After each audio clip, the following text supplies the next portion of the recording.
베이징에 가면 자금성보다도 먼저 하늘을 향해 열린 거대한 제단이 기다린다는 이야기 들어보셨나요? 오늘은 천단공원, 천자의 제사가 열리던 600년의 무대를 10분 만에 완성 투어로 안내해 드릴게요. 휘황찬란한 기년전부터 겨울 태양을 기다리던 원구단, 그리고 황제가 숨을 고르던 제궁까지 한 번에 훑어봅니다. 여기에 베이징 시민들의 새벽 태극권과 노래소리가 더해지면서 공원의 다른 얼굴도 만날 수 있을 거예요. 영상 끝까지 함께 하시면 천단공원을 가장 효율적으로 도는 동선과 예약 팁까지 챙겨가실 수 있으니 잠시만 집중해 주세요. 그럼 구름을 뚫고 올라가는 제사의 길을 따라 지금 바로 출발할까요? 천단공원은 베이징 둥천구 남동쪽에 자리한 명청시대 황실 제사 공간으로 1406년부터 1420년까지 영락제가 건설을 주도했습니다. 자금성보다 남쪽에 있지만 천단공원 자체 면적은 2.73제곱킬로미터에 달해 도심 속 거대한 숲을 품고 있죠. 이곳은 해마다 황제가 풍년을 기원하던 국가 최대의 제사 현장이어서 베이징 하늘 아래 가장 엄숙한 공간이라 불렸습니다. 천단이라는 이름처럼 구조 전체가 하늘을 향한 원형과 땅을 상징하는 방형이 겹쳐지는 구성으로 설계됐어요. 외곽의 담장은 북쪽이 반원, 남쪽이 직사각형으로 이어져 원형 천원형지 사상을 그대로 드러냅니다. 1998년 유네스코 세계문화유산으로 등재되면서 중국 의례 건축의 백미라는 평가까지 받았죠. 명과 청 두 왕조를 통틀어 24명의 황제가 이곳을 찾았고 황제의 최종 직무가 하늘의 복을 비는 것이라는 믿음이 이어졌습니다. 제사 준비는 단순한 의식이 아니라 악대와 제기, 희생동물까지 총동원된 국가 프로젝트였다는 점도 흥미롭습니다. 당시에는 겨울 동지의 원구단 제사를 비롯해 봄에는 파종을 앞두고 기년전에서 풍년을 빌었습니다. 황제는 정식 제사 전 며칠 동안 잡기를 멀리하고 몸을 깨끗이 하는 절차를 거쳐야만 하늘 앞에 설 수 있었어요. 그래서 천단공원은 단순한 공원이 아니라 천명을 다시 확인하는 천자의 통치 철학이 물질화된 공간이었습니다. 지금도 기년전과 원구단을 잇는 남북 축선이 온전히 남아있어 방문객이 당시 동선을 그대로 걸을 수 있습니다. 여러분은 지금 베이징 중심에서 남쪽으로 뻗은 제왕의 길을 직접 걷게 되는 셈이에요. 이제 본격적으로 황제가 올랐던 건축물들을 차례대로 만나볼까요? 첫 번째 목적지는 천단공원의 심장, 기년전입니다. 기년전은 1420년에 완공된 원형 목조 건물로 세 겹의 청색기와 지붕을 얹고 있습니다. 높이는 약 38m, 지름은 32m로 3단계의 대리석 기단 위에 서 있어 하늘에 닿을 듯한 비례감을 줍니다. 전체 구조는 못을 한 개도 쓰지 않고 나무 장부만으로 엮어 만들어진 전통 목구조 기술의 결정판입니다. 1889년 번개로 전소된 뒤 몇 년 만에 원형 그대로 복원되면서 더 정교한 단청이 입혀졌다는 사실도 기억해 주세요. 기년전 내부에 들어서면 중앙에 4기둥이 4개를, 그 다음 12기둥이 12달을, 바깥 12기둥이 12시진을 상징한다는 것을 알 수 있습니다. 내부는 28개의 거대한 기둥과 36개의 대들보가 맞물려 돔을 떠받치는데 못 대신 나무장부로 연결된 구조입니다. 세 층의 기단 역시 하늘과 인간과 땅을 뜻하며 9와 3의 배수가 반복되는 설계로 하늘 질서를 시각화했어요. 계단을 오르는 순간 자연스럽게 중심축으로 시선이 모이도록 설계돼 황제가 걷기만 해도 의식의 무게가 체감됩니다. 황제는 새벽 제사에 앞서 이곳에서 곡물 풍년을 기원하는 글을 읽고 향과 비단, 옥을 바쳤습니다. 이때 연주되는 음악을 담당한 관청이 바로 뒤에서 소개할 신학서였고 제례악은 60여 종의 악기를 총동원하는 거대한 합주였습니다. 기년전 주변에는 칠성석이라 불리는 바위들이 놓여 있는데 태산의 7봉우리를 상징하며 하늘의 권위를 보완합니다.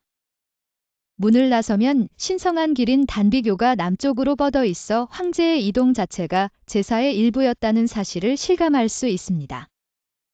단비교는 북쪽이 남쪽보다 약 3m 높아 황제가 걸을수록 하늘에 다가간다는 느낌을 주도록 설계됐어요. 중앙 통로는 신이 걷는 실로, 동쪽은 황제, 서쪽은 문무백관이 걷는 도로로 나뉘어 움직임마저 예로 정했습니다. 이 동선을 따라가면 자연스럽게 황궁우, 즉 황궁우전으로 향하게 됩니다. 황궁우전은 기년전과 닮은 원형 건물이지만 규모는 작고 단층 지붕을 얹어 친밀한 분위기를 전달합니다. 이곳은 제사 이전날 황제가 하늘 신과 조상의 신의를 맞이하고 예를 올리던 곳이었죠. 전각 주변을 감싼 원형의 회음벽은 속삭임이 벽을 따라 65m 이상 전달된다고 해서 지금도 많은 여행자가 체험합니다. 전각 앞바닥에 놓인 3개의 삼음석에서 박수를 치면 1번, 2번, 3번의 메아리가 차례로 들리는 것도 잊지 마세요. 황궁우전과 기년전 사이를 잇는 360m의 단비교를 건너면 황제가 의식 속도를 조절하며 마음을 가다듬었다고 전해집니다. 두 전각의 높낮이 차는 황제가 점차 높은 차원으로 나아간다는 상징을 부여했고 관람객에게도 서서히 기대감을 키워줍니다. 이제 단비교를 끝까지 걸어 내려가면 마침내 겨울 제사의 클라이맥스 무대인 원구단에 닿게 됩니다. 원구단은 1530년에 처음 건설되고 1749년에 확장된 3층의 대리석 제단입니다.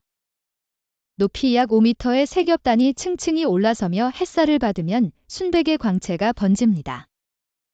제단의 모든 요소가 9 또는 9의 배수로 구성돼 하늘의 극양수를 강조합니다. 가장 위층 중앙의 천심석 위에서 목소리를 내면 울림이 사방으로 퍼졌다가 다시 모여 황제의 기도가 증폭됐다고 전해집니다. 제단 위 바닥 돌판은 첫 번째 원에 9개, 두 번째 원에 18개, 9번째 원에는 81개가 놓여 있어 숫자의 신화를 직접 확인할 수 있습니다. 중층과 하층 역시 각각 108개와 180개의 돌판으로 구성돼 총 3,402개의 석판이 하늘의 둥근 궤도를 완성합니다. 계단 역시 동서남북 4방향으로 9단씩 설계되어 제단 전체가 숫자구로 세공된 거대한 기하학 작품이라고 느껴집니다. 제산 아래는 황제가 천심석에 서서 기도를 올리고 아래에서는 황실악단이 북과 종을 울려 하늘과 땅을 연결했습니다. 제물은 소를 비롯한 가축과 곡물, 비단, 옥 등으로 구성돼 정교한 배치도를 따라 배열됐습니다. 제단 바로 남쪽에는 신주와 제물을 준비하던 신구와 신조가 있어 의식이 끝나면 연기로 하늘에 보내졌습니다. 원구단을 둘러싼 이중 담장은 안쪽이 원형, 바깥이 방형으로 하늘과 땅의 만남을 다시 구현합니다. 이 지역은 겨울 동지 새벽에 거대한 등롱을 높이 달아 제단을 밝히기도 했는데 현재는 그 흔적을 안내판에서 확인할 수 있습니다. 황제가 천심석에서 내려오면 다시 단비교를 통해 북쪽으로 향하면서 의식을 마무리했죠. 이 과정에서 제관들이 움직이는 순서와 소리를 내는 타이밍까지 모두 규정돼 잠깐의 실수도 허용되지 않았습니다. 지금 여러분이 걷는 길 위에 서린 발걸음의 리듬을 떠올리면 단순한 공원 산책이 아니라 시간 여행을 하고 있다는 사실이 실감될 거예요. 특히 새벽 공기가 차가운 겨울철에는 대리석이 더욱 푸른 빛을 띠며 하늘과 맞닿은 감각을 선사합니다. 그래서 많은 사진가들이 오전 이른 시간에 이곳을 찾아 하늘이 밝아오는 순간을 노립니다. 하지만 천단공원의 이야기는 여기서 끝나지 않습니다. 원구단 서쪽으로 발걸음을 옮기면 황제가 제사전 묵원 수행을 하던 제궁이 모습을 드러냅니다. 제궁은 두 겹의 해자와 담장으로 둘러싸인 약 4만 제곱미터 규모의 별궁으로 청록기와로 꾸며 하늘 앞겸손을 표현했죠. 가장 중심 건물인 무량전은 석가래 없이 벽과 도미 하중을 견디는 독특한 구조여서 황제가 명상을 하기에 적합했습니다. 전각 앞동상은 당나라의 충신위증을 본떠 만들어 황제가 절개를 잊지 말라는 경고를 상징했습니다. 제사 일정이 다가오면 황제는 고기를 끊고 술을 멀리하며 궁중 업무까지 중단한 채 여기서 새 날을 보냈습니다. 제궁 안에는 시각을 알리는 누각과 종이 있어 의식 시간이 다가오면 종소리가 울려 퍼졌어요. 남쪽의 신학선은 당시 최고의 음악 교육기관으로 60여 종 악기를 다루던 연주자들이 상주했습니다. 신학서의 여러 전각에서는 악사들이 차와 약초를 즐기며 컨디션을 관리했다는 기록도 남아 있습니다. 한편 기년전 동쪽의 신부와 신조에서는 제물 손질과 조리를 맡아 의식 직전에 모든 준비를 마쳤죠. 이렇게 공원 전체가 의식의 단계별 기능을 맡은 복합 시스템이었기에 황제는 곳곳을 돌며 마음을 다잡았습니다. 오늘날 제궁과 신학서는 전시 공간으로 활용되며 당시 젤의 공예품과 악기를 복원 전시하고 있습니다. 천단공원을 돌아보면 단순한 건축 감상이 아니라 젤의 준비의 리허설을 따라 걷는 경험이 된다는 걸 이해하게 됩니다. 이제 여행자에게 꼭 필요한 실전 정보를 정리해 볼게요. 공원 정문은 매일 오전 6시에서 밤 10시까지 열리고 4월부터 10월까지는 오전 6시에 11월부터 3월까지는 오전 6시 30분에 문을 엽니다. 기년전과 원구단 같은 주요 전각은 화요일부터 일요일까지 오전 8시에 개장해 성수기에는 오후 5시 30분, 비수기에는 오후 4시 30분에 입장을 마감합니다. 성수기 공원 입장권은 15위안, 주요 전각을 함께 보는 통합권은 34위안이며 비수기에는 각각 10위안과 28위안으로 할인됩니다. 패스포트를 제시하는 외국인 전용 입장권은 현장 창구에서 20위안으로 제공되니 여권을 꼭 지참하세요. 가장 인기 있는 시간대는 오전 8시 이전으로 공식 위챗 미니 프로그램에서 실명 예약을 최소 하루 전 완료해야 대기 없이 입장할 수 있습니다. 현지 체험을 원하신다면 해 뜨기 전 공원 운동장에 들러 어르신들의 합창과 리본춤 태극권 수업을 구경해 보세요. 일부 투어 상품은 전문 사범과 1시간 태극권 레슨을 결합해 색다른 오전을 선물하기도 합니다. 사진 촬영은 오전 9시 이전에 부드러운 빛을 추천드리고 겨울철에는 대리석이 미끄러울 수 있으니 미끄럼 방지 신발을 준비하세요. 문화재 보호를 위해 현장 안내판의 촬영 규정을 수시로 확인하며 행동하시면 안전합니다.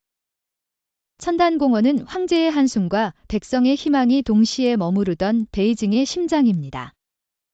기년전의 푸른 기와와 원구단의 흰 대리석이 보여주는 색대비는 지금도 완벽한 하늘과 땅의 조화를 상징하죠. 제궁의 고요함과 공원 운동장에 울리는 노래는 과거와 현재가 겹쳐지는 순간을 만들어줍니다. 여행 일정을 계획하실 때는 오전 한나절을 비워 천천히 축선을 따라 걸으며 숨을 고르기를 추천드려요.